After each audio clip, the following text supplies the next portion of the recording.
This week on Arizona Illustrated, how a flood control project rendered a riverside recreation park, pitching social change in Tucson in 3 minutes or less, art, life, a profile of local video artist Nika Kaiser, and dedicating Catalina State Park in 1983 from the vault.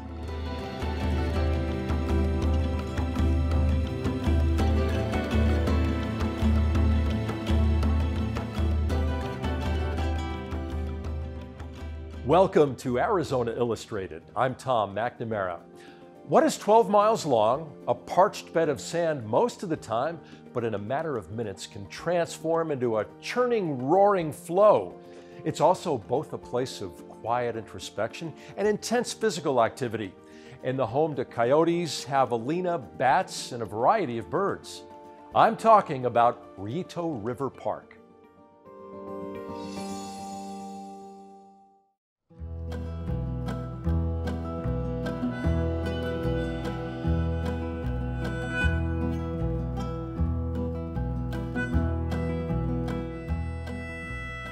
Rivers in much of Arizona appear to have a surreal feeling about them. Spaces where water once flowed are now devoid of moisture most of the year, paving the way for equestrians in riverbeds and flowing traffic that seems to be moving among the trees. It's consistently beautiful here. Anybody can use it. I mean, it's wide open. It's wonderful. This is the Rillito River Park in Tucson, where there are colorful signs of life year-round. The area is attracting people in droves, just like birds started doing before them, seeking refuge from urban encroachment. Kim Sewell is one of the many residents or visitors who likes to walk, bike, run, or ride a horse in the park. She and her husband are relatively recent arrivals to southern Arizona, and this attraction is one of the reasons. We moved here from Reno, Nevada. It's been about 2 years, and our motivation was purely recreational. My husband works, and he can work from anywhere. He works from home, and this was our choice. And I'm out here 5 days a week. Tens of thousands of people are visiting each year, and it's all very gratifying for Sue Clark. She is the president of the Pima Trails Association. It's an all-volunteer organization which was instrumental in establishing this park and others in our region. Rillito River Park was born more than 30 years ago when a flood control project took on additional roles.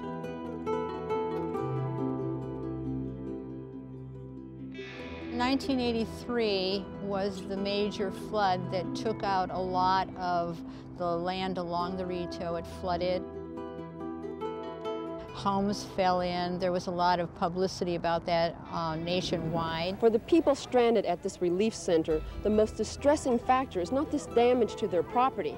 That was the beginning of the river park because of the bank protection. And now there's bank protection all the way along. It's just basic bare land before, and now many people come. And as you can see, all kinds of people use the Rillito River Park.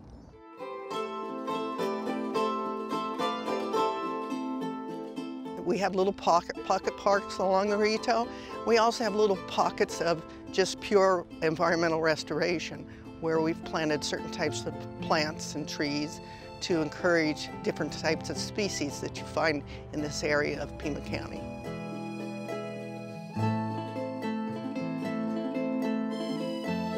You just see this wealth of diversity. And then the neat thing about down here in the bottom, and especially for wildlife, is that you have layers of vegetation. And the more different layers you have, the more different kinds of wildlife you'll have. And so you have all this bottom vegetation and all those layers, and then you've got layers up on the edge of the walkways. And between the two just brings this wealth of wildlife. We have a special opportunity just to the west of us down here at Campbell Avenue.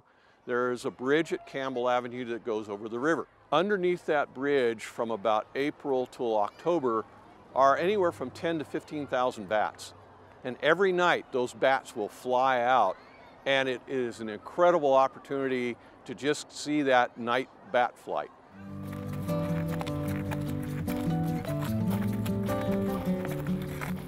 Wildlife and people side by side in a once flowing river that still harbors some of the Sonoran Desert's native inhabitants while providing opportunities to a burgeoning population. Jennifer Brown raises and trains Morgan horses. She wants to get them accustomed to interaction and distractions. I live close to here, and I found this an excellent training ground for the horses to get used to being around people, to get used to being around bicycles going by, dogs. You know, it's a great place to have your horse get used to having things going on around him. The Rillito River Park is part of the county's proposed loop for non-motorized users. It's a cooperative effort around metropolitan Tucson that will eventually run for 131 miles along the Rillito and other segments. It's an idea that is becoming more prevalent around the country, turning a natural resource into a shared-use path for everyone. It's worked very well. You see the people want to come in and be down along it, so it's really used a lot. We have now over 100 miles of river parks throughout, but the Rillito is one area that gets used, I think, more than any of our river parks. I think the main thing is just get out and enjoy it. Just get out and do it. There's miles of it, there's lots of places to access it, and lots of opportunities.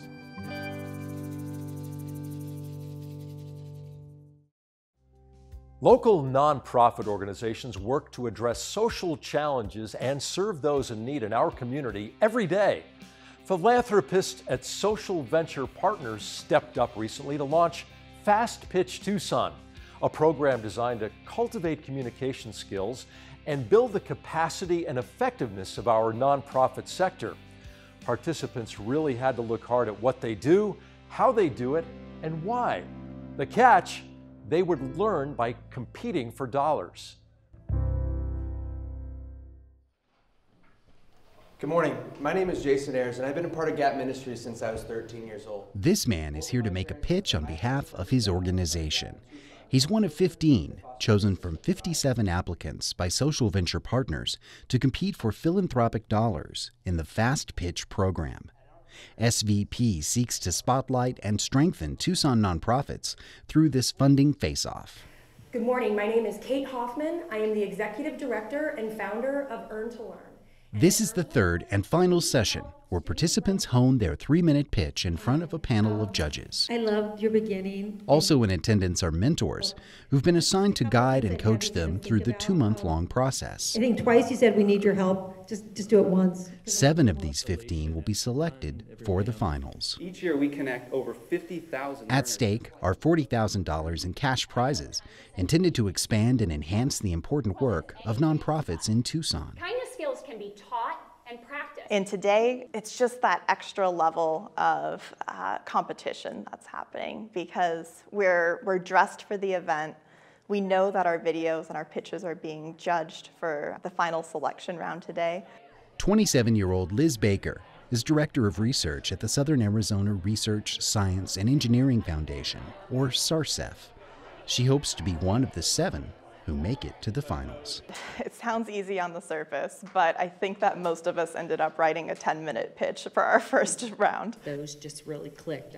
The key is to help these organizations tell their stories better by building a tight 3-minute pitch. Driving down to the heart and the why, why we're doing what we're doing. Liz Baker's pitch for SARCEF starts with a story. Once there was an 8-year-old girl who felt invisible.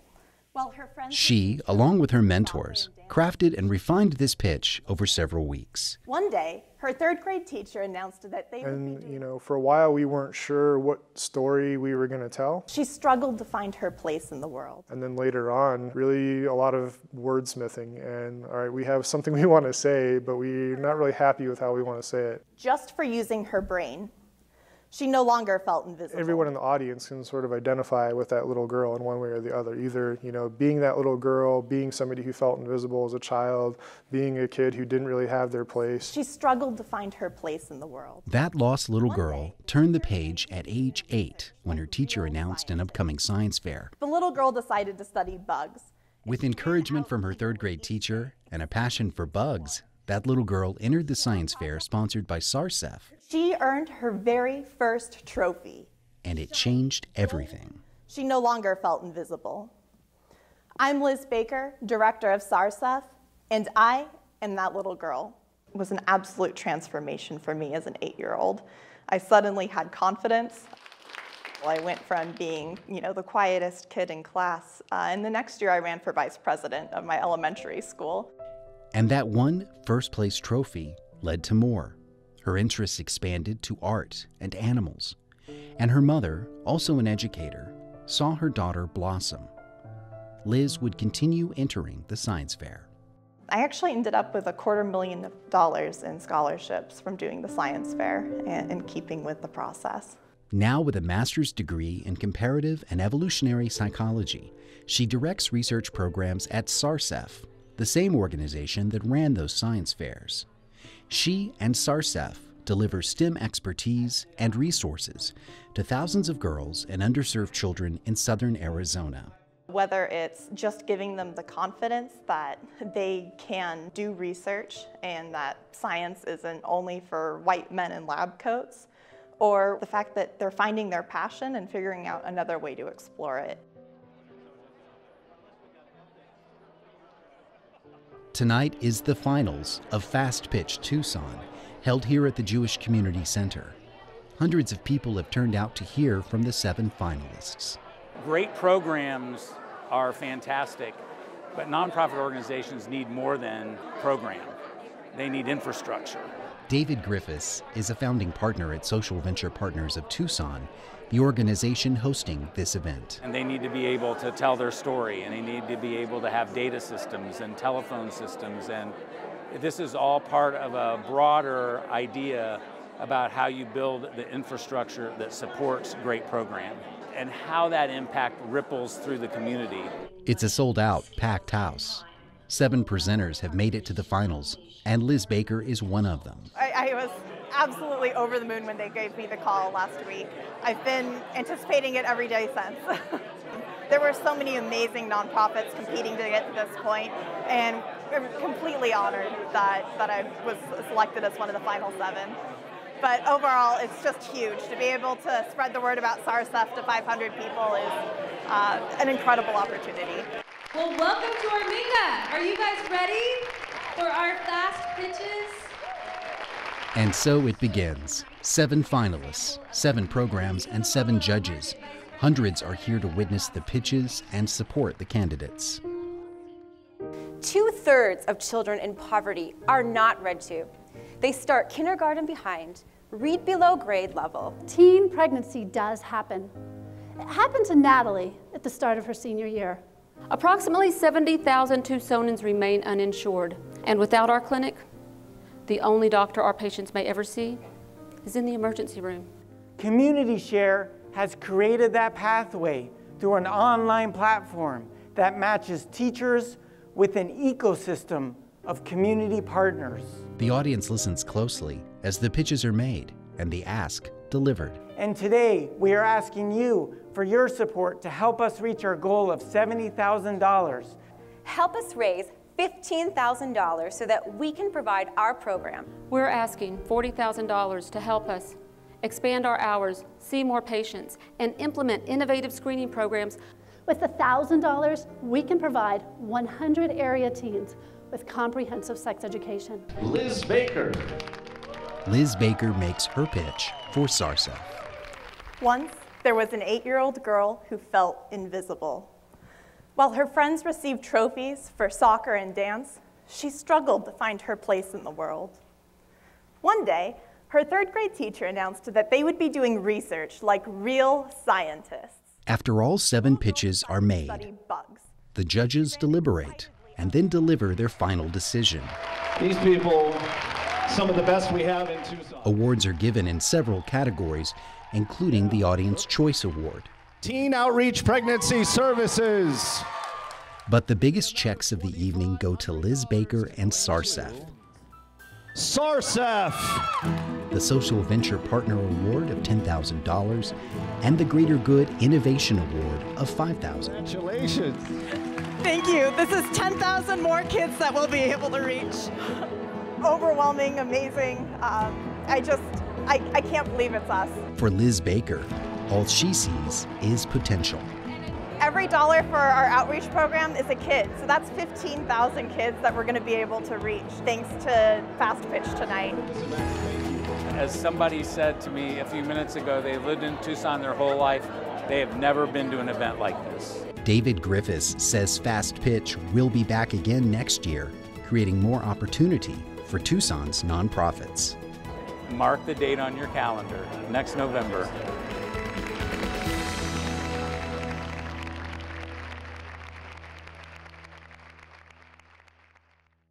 Like what you see on Arizona Illustrated?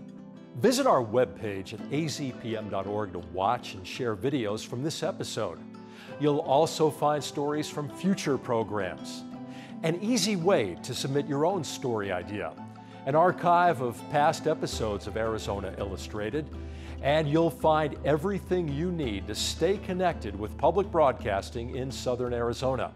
azpm.org. Pablo Picasso said, "The purpose of art is washing the dust of daily life off our souls." What if art is a part of your daily life? Next, we explore just that in a profile of video artist Nika Kaiser, the first of our new occasional series, Art Life.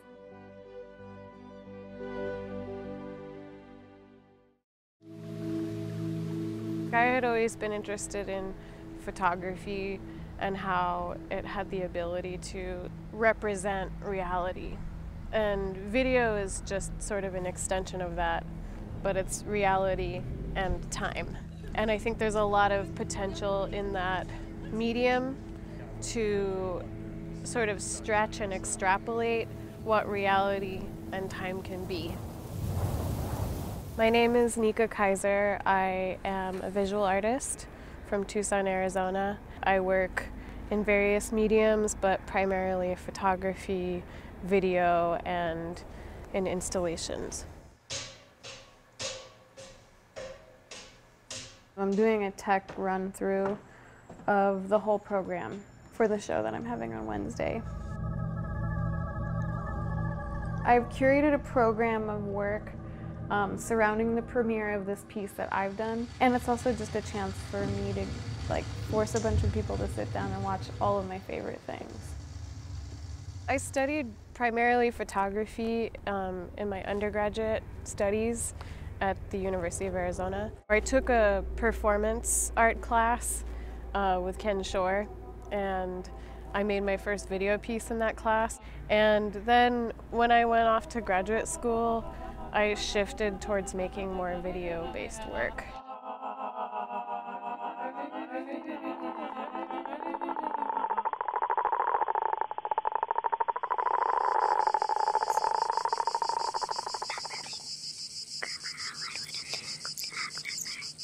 One of my earlier works, Cicada Cadence, which I made during graduate school, there's a scene in that video that I shot in Tucson in Barrio Viejo on this street that I lived on. That particular scene was me trying to get at these sort of layers of what my individual identity is comprised of, being from this environment and being informed by all of these cultural experiences that are so specific to being in a space like Tucson, that has been Mexico, that it has been an indigenous space, and is so reliant upon the experience of being in this landscape.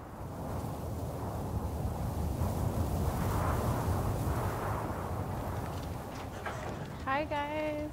Hello. 3 species of ancient birds survived. They escaped. 3 species. And in just a few million years, we had vultures and hawks. And shortly after that, we had 10,000 species of birds. I'm the graphic technician at the Arizona Sonora Desert Museum. My art practice often involves being in front of the computer and editing. One thing that I really love about my day job is that there's a physical element to it. I get to use tools and to construct things and have some physicality.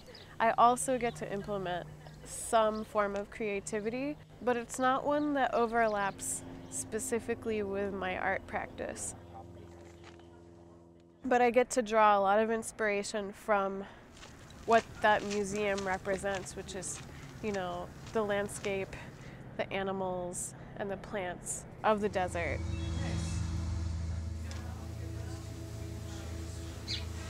You're gonna be the star.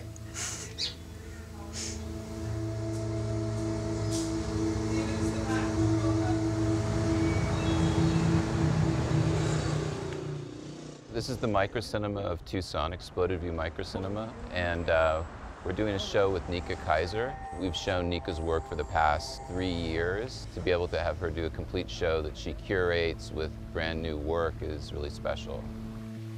She does more personal work that's not, you know, easily saleable. But as part of an art practice and, you know, a contemporary art practice, video making is completely relevant.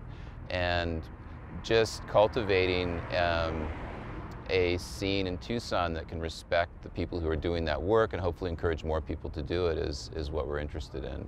There is a crossover, you know, the crossover, and she's been able to, you know, engage the music community through making music videos.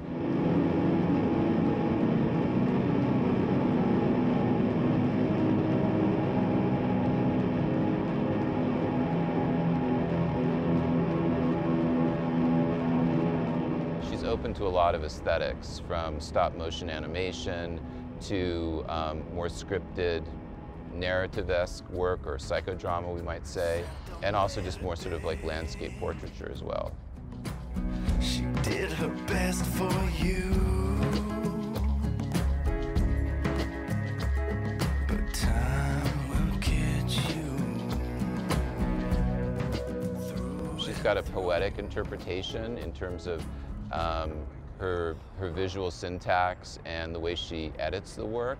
When I'm making my own work, the process is very similar to collage in a lot of ways, as opposed to maybe creating like a linear narrative or storyline.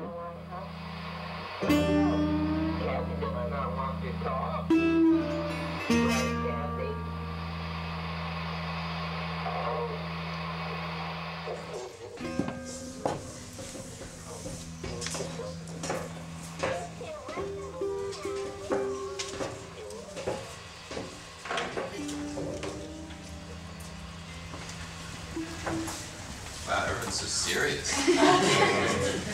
Hi, welcome to Exploded View. Thanks for coming down tonight. Let's give it up for Nika Kaiser.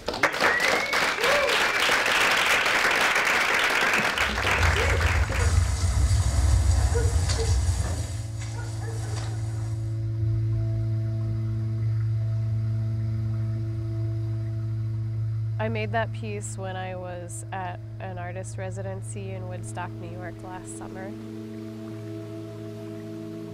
Previously, I had made a lot of work that was centered around the landscape of the desert, and I wanted to visit another environment. I'm trying to push past the passive experience of what video has become. Doing things like my, 3-channel video at Exploded View, that's a very simplistic way of trying to push beyond what that passive experience is. It being in a space, it being more physical and more movement-based in the way that you experience it. I think it's difficult for me to put the work out there. The work only exists when people see it. And so I'm just kind of bringing it to life. This is an outlet for me in which to sort of express or reflect upon how I'm experiencing the world. And it's the voice that I feel I have or I've had for a long time. And so I'm constantly trying to exercise that voice and expand it to be more communicative and be able to relay what I'm seeing that already exists.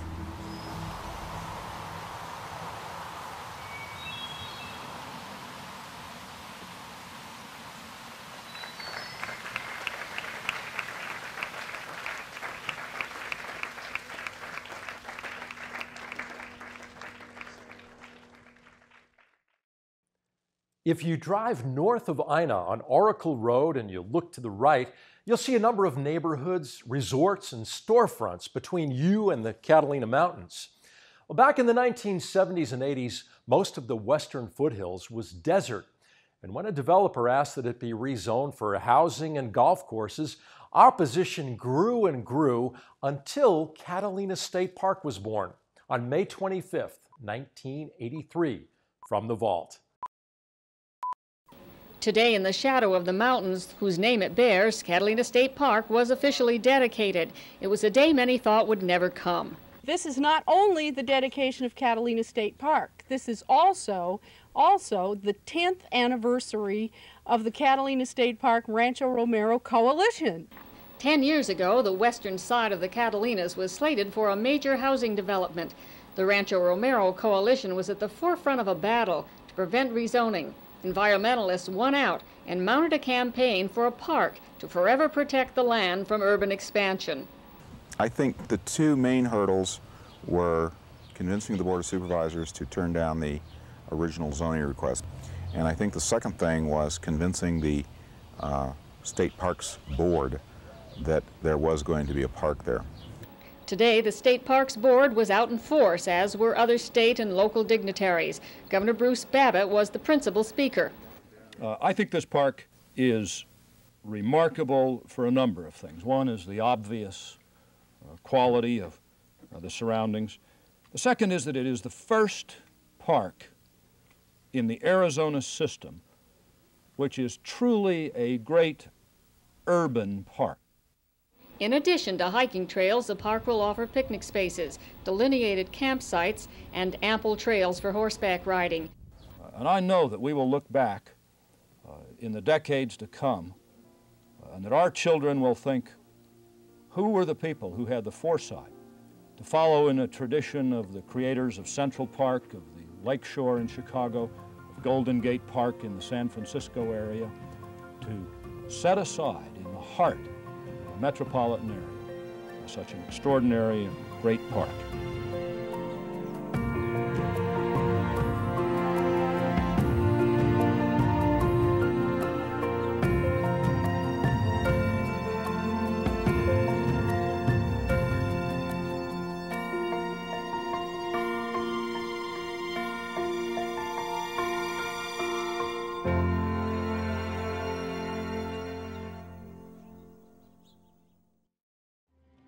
Thank you for joining us here on Arizona Illustrated. Next week, we will take a trip on the Catalina Highway, the Green Valley Camera Club, and analyzing the impact of concussions. I'm Tom McNamara. See you next week.